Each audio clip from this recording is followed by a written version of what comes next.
नमस्कार, आप देख रहे हैं बिस्तक। मैं और रजत देवगन। सुपड़ा ही साफ हो गया मार्केट का आज के सत्र में। क्रिसमस रैली कर रहे थे, वो रैली हो गई खत्म। ऊपरी स्तरों पर झटका लग गया, तेजी की मार्केट में एकदम आई प्रॉफिट बुकिंग और ट्रेडर्स की कमर टूट गई। देखिए, हुआ ये कि अंतरराष्ट्रीय संकेत अच्छे थे। अमेरिकन मार्केट्स आधे फीसदी से ज्यादा के गेन्स के साथ हुए थे बंद। एशिया बाजार में 1% से 1.5% की तेजी बन रही थी। हमारे मार्केट में गिफ्ट निफ्टी बता रहा था कि भैया आज तो तेजी बनेगी, अच्छी 80 पॉइंट्स ऊपर खुलेंगे। उससे भी अच्छा लेवल देखने को मिल गया, ऑल टाइम हाई लेवल लगा दिया मार्केट ने। आज 21,593 का ऑल टाइम हाई लेवल लगाया। लेकिन यहां पर कोई ना कोई बेचने को बैठा था और ऐसी भयंकर बिकवाली हुई है मार्केट में। आज 11 बजे के बाद वन वे ट्रैक पे टूटते चले गए, सपोर्ट लेवल्स टूटे। आज के दिन ओपन हुए थे 21,543, 21,593 के लेवल पे पहुंचे। उसके बाद 11 बजे के बाद एकदम से बाजार टूटना शुरू हुआ तो संभल ही नहीं पाया। 21,087 ये आज के दिन का लो है। 21,150 ये दिन की क्लोजिंग है 302 अंकों की गिरावट के साथ। और ऊपरी स्तरों से देखोगे तो 443 अंक लुढ़क गया निफ्टी।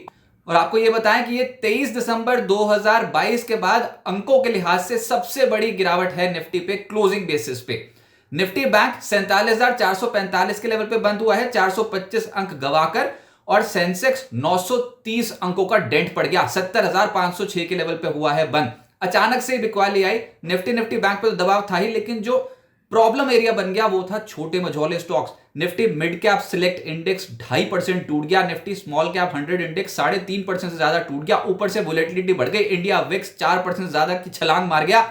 तो ये जो कॉम्बिनेशन है, वोलेटिलिटी का बढ़ना, मार्केट का टूटना, ये ठीक नहीं माना जाता।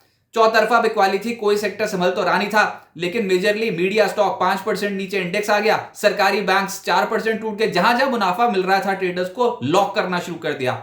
मेटल्स में लगभग 4% इंडेक्स डाउन। सरकारी कंपनियों का इंडेक्स सीपीएससी इंडेक्स 2.7% टूट गया। रियल्टी, ऑटो, तेल गैस, हेल्थ केयर, आईटी सब स्टॉक्स नीचे। अच्छा, तेजी में कितने थे निफ्टी के स्टॉक्स? 4। गिरने वाले कितने थे? 46। और मेरे ख्याल से 3% ज्यादा की जो डेंट पड़ा इंट्राडे बेसिस पे, उसमें संख्या निफ्टी में 35 ऐसे शेयर होंगे जो 3% ज्यादा करेक्ट हुए हैं। निफ्टी गेनर्स में ONGC, Tata consumer, Britannia, Cipla, यहां पर हल्की खरीदारी दिखाई दी। लेकिन जो गिरावट, एक तो संख्या ज्यादा गिरावट वालों की, ऊपर से जो परसेंटेज के लिहाज से टूटे तो ज्यादा टूट गए। अदानी पोर्ट्स 6.25% नीचे, अदानी एंटरप्राइजेस 5.5% ज्यादा टूट गया, टाटा स्टील लगभग 5% टूट गया, यूपीएल, कोल इंडिया सब नीचे। अब बताओ, कोल इंडिया कल के सत्र में क्या शहंशाह बना हुआ था, आज 4% ज्यादा टूट गया। एफएनओ गेनर्स में एयू बैंक 4% चढ़ा है, वोल्टास 3.5% चढ़ गया। ओएनजीसी, टाटा कंज्यूमर, ब्रिटानिया में हल्की खरीदारी दिखाई दी। लेकिन जो दबाव था उसमें आया इंडिया बुल्स हाउसिंग फाइनेंस, कमर ही टूट गई, 11% स्टॉक नीचे। इंडस टावर्स 8% नीचे, पीईएल 8% टूट गया। इंडिया सीमेंट 7.5% नीचे। आईआरसीटीसी 7.5% नीचे बंद हुआ है। आईआरसीटीसी पिछले 2 ट्रेडिंग सेशन में हायर लेवल से सॉन्ग टूट चुका। मिड कैप गेनर्स में आज विजया डायग्नोस्टिक नजर आएगा आपको 7.25% ऊपर। वरुण बेवरेजेस, ये दक्षिण अफ्रीका में इन्होंने कंपनी खरीदने की योजना बनाई और 6.5% ऊपर हो गया। ऑयल इंडिया, कमाल का एक्शन था इस स्टॉक में, गिरते बाजार में 6% बढ़ा। इंट्राडे बेसिस पे तो 10% बढ़ गया था। Supreme Industries, V Mart, Hatsun, इन स्टॉक्स में तेजी थी। एचओईसी एक और स्टॉक जो 3.5% उछला। आइनॉक्स विंड और रैडिको में 2.5% से 3% का मूव आया। लेकिन गिरावट में तो इंडिया बुल्स से जुड़ी जो कंपनियां थी, India bulls housing finance, India bulls real estate, इतनी जोरदार बिकवाली। 10% नीचे India bulls real estate, India bulls housing finance 11% नीचे। इसके अलावा एमटीएनएल, रतन इंडिया, रिलायंस पावर, इन स्टॉक्स में गिरावट थी। अच्छा, सरकारी बैंक्स तो आज गए। आईओबी 9.5% नीचे, जेपी एसोसिएट्स 9% ज्यादा टूट गया। Reliance Infra, ITD Cementation, HCC, Subex, NBCC, IFCI, EIL, Welspun Enterprises. और ये इंट्राडे के ही नेगेटिव हैं, 8% से 9%। पोजिशनल नहीं, आज एक दिन में 8% से 9% सुपड़ा साफ हुआ है, तो इसको कहते हैं प्रॉफिट बुकिंग। तगड़ी प्रॉफिट बुकिंग थी आज स्क्रीन पे। सरकारी कंपनियां बहुत उछल कूद मचा रही थी पिछले एक साल में, तो साल का अंत होते होते ऊपरी स्तरों पर आई मुनाफा वसूली। और सीपीएससी इंडेक्स डाउन, एनबीसीसी 9% नीचे, सतलुज जल 8% नीचे, एनएचपीसी 7.5% टूट गया, कोचे शिपयार्ड 6% नीचे, एनएलसी इंडिया, कोल इंडिया, बीईएल 3.5% से 4.5% नीचे। रेलवेज की बैंड बच गई। टेक्स मैको रेल 8% नीचे, रेलटेल 8% नीचे, इरकॉन, आईआरएफसी, आईआरसीटीसी 7.5% से करीब 8% टूटे। अदानी ग्रुप के स्टॉक्स ऊपरी स्तरों पर दबाव में आ गए। Adani enterprises, Adani ports, Adani power, Adani energy, Adani green सब स्टॉक्स नीचे। Adani total, Adani Wilmer, Ambuja, ACC, NDTV 6% तो औसत नीचे गए हैं ये स्टॉक। इसके अलावा सरकारी बैंक्स, बैंकिंग और फाइनेंशियल्स की हालत तो टाइट थी ही। सरकारी बैंक्स में आप देखो यूको बैंक 10.5% नीचे, आईओबी 10% नीचे, central bank, PSB, bank of Maharashtra, PNB, Canara bank, bank of India, union bank, Indian bank, bank of Baroda, SBI सब नीचे। मैं अगर आपको सेक्टर्स बताने शुरू करूंगा ना तो फाइनेंशियल्स में उसमें आप प्राइवेट बैंक्स देखोगे तो RBL Bank, City Union Bank, Bandhan Bank, IDFC First Bank, Federal Bank, Kotak Bank, Axis Bank, ICICI Bank, इन सब स्टॉक्स पे आज मुनाफा वसूली हुई है। हाँ, निजी क्षेत्र के बैंक सरकारी बैंक के मुकाबले कम गिरे हैं, बस एक आरबीएल बैंक यहां पर 7.5% की गिरावट देखने को मिली थी। फाइनेंशियल्स में आरईसी लिमिटेड, पीएफसी, याद है ना कितना जबरदस्त रिटर्न दिया, आज के सत्र में 7%, 7.5% नीचे थे। IEX, HDFC life, LIC housing finance, Shriram finance, ये सब स्टॉक्स नीचे थे। आईटी में भी छुपने की जगह नहीं थी, यहां पर भी Coforge, HCL, Tech Mahindra, LTTS, Mphasis, Wipro सब नीचे। मेटल्स में मुनाफा वसूली आई, NALCO, Steel Authority, NMDC, Hind Copper, JSPL, Tata Steel, Welspun Corp, Vedanta, JSL, Hindalco सब नीचे। 3% से 7.5% का क्रैक। रियल्टी में Godrej Properties, DLF, Oberoi Realty, Prestige, Mahindra Life Space, Phoenix Limited में प्रॉफिट बुकिंग। ऑटोज में Motherson Sumi, Sona Comstar, Bharat Forge, Eicher Motor, Ashok Leyland, Balkrishna Industries, Tata Motors, MNM, Maruti, high quality stocks में profit booking. Media, Dish TV, Hathway, Zeel, DB Corp 6% से 10% नीचे आज थे। Network 18, नजारा, PVR, Inox में गिरावट। Oil and gas play negative हो गया, Adani Total, Aegis Chemical, Castrol, GAIL, HPCL, IOC, Petronet, MGL सब नीचे। और हेल्थ केयर जो डिफेंसिव माना जाता है वहां पर भी प्रॉफिट बुकिंग, जिसमें granules, Glenmark, Ipca lab, Zydus life, lupin, Abbott, Biocon 3.25% से 6.5% नीचे।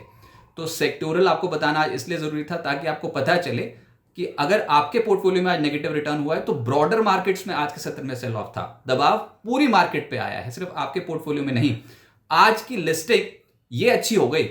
डॉम्स इंडस्ट्री 790 रुपए का इश्यू प्राइस था, 1400 रुपए पे लिस्ट हो गया 77% के गेन्स के साथ, और क्लोजिंग आई है 1326, 1326 की, यानी 67.8% रिटर्न दिए हैं। इंडिया शेल्टर फाइनेंस के रिटर्न्स थोड़े फीके रहे, लेकिन फिर भी 25.7% प्रीमियम पर लिस्ट हुआ था। 493 रुपए का इश्यू प्राइस था इंडिया शेल्टर फाइनेंस का, 620 रुपए पर लिस्ट हुआ, और 544 रुपए 70 पैसे की क्लोजिंग आई है, यानी कि 10.5% रिटर्न दिए लिस्टिंग डे वाले दिन। आजाद इंजीनियरिंग का आईपीओ आज से खुला है, 22 दिसंबर तक खुला रहेगा, और यहां पर 3.5 गुना सब्सक्राइब हो चुका है। 499 से 524 रुपीज प्रति शेयर का प्राइस बैंड रखा गया है। इंजीनियरिंग मशीन कंपोनेंट्स बनाती कंपनी, किसके लिए? डिफेंस सेक्टर के लिए, एरोस्पेस, एनर्जी, तेल गैस कंपनियों के लिए।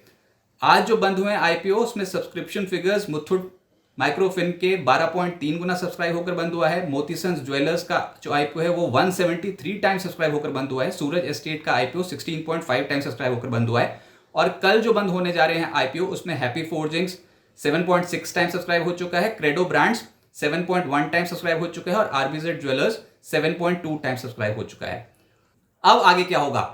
देखिए, 26 अक्टूबर 2023 के लोज से 38,838 के लेवल से वन वे ट्रैक पे निफ्टी दौड़ा है। आज के दिन का high, all time high level 21,593 का टच कर दिया। अब वहां पर ले जाकर पटका, ऊपरी स्तरों से आई है मुनाफा वसूली। 2,755 अंक दौड़ने के बाद, यानी कि 14.6% दौड़ने के बाद आई है प्रॉफिट बुकिंग। तो ये लॉन्ग अवेटेड एक प्रॉफिट बुकिंग थी, जो मार्केट पे कहीं ना कहीं करेक्शन आनी थी।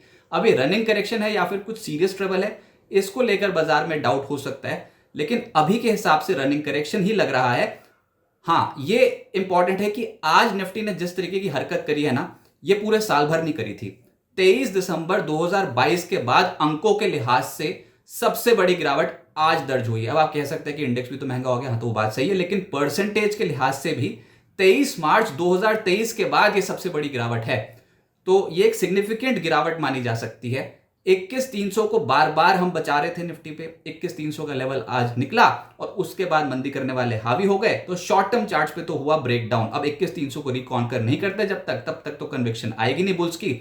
और निफ्टी पे 21,200, 21,500, मतलब 21,200, 21,300, 21,400, 21,500 के स्ट्राइक्स पे कॉल राइटर एकदम से आके बैठ गए।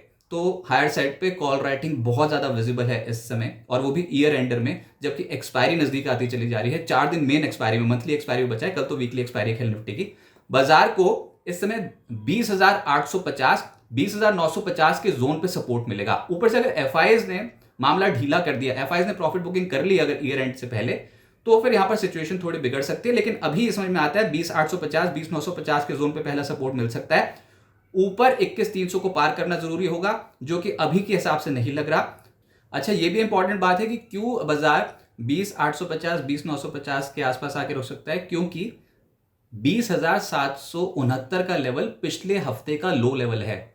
इसके नीचे गए तो मंदी करने वाले और हावी हो जाएंगे। जब तक ये लेवल प्रोटेक्टेड है, इसके नीचे क्लोज नहीं देते डेली बेसिस पे, तो फिर यहां पर आके इसके आसपास खरीदारी हो सकती है। शॉर्ट टर्म में मिड कैप शेयर्स थोड़ा डाइसी रहेगा मामला। ऊपरी स्तरों पे मुनाफा वसूली शुरू हुई है, तो कोई भी पुल बैक यूज किया जाएगा एग्जिट करने के लिए पोजीशंस को। जो आज नहीं निकल पाए वो कोशिश करेंगे निकलने की, लेकिन सब्र रखें। अर्निंग्स मेन इवेंट है, मेन ट्रिगर मार्केट्स का है अर्निंग।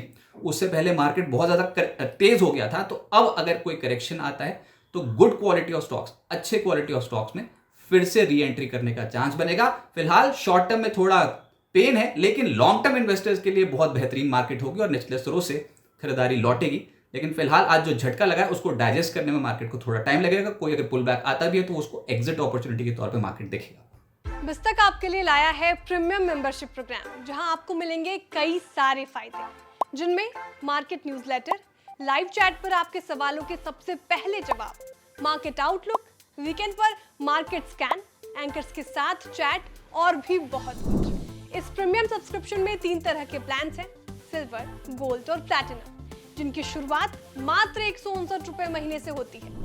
इससे जुड़ना भी बेहद आसान है। बिस्तक के YouTube चैनल पर जाएं, ज्वाइन बटन पर क्लिक करें और अपना प्लान सिलेक्ट करें। बस बन गए आप हमारे प्रीमियम मेंबर।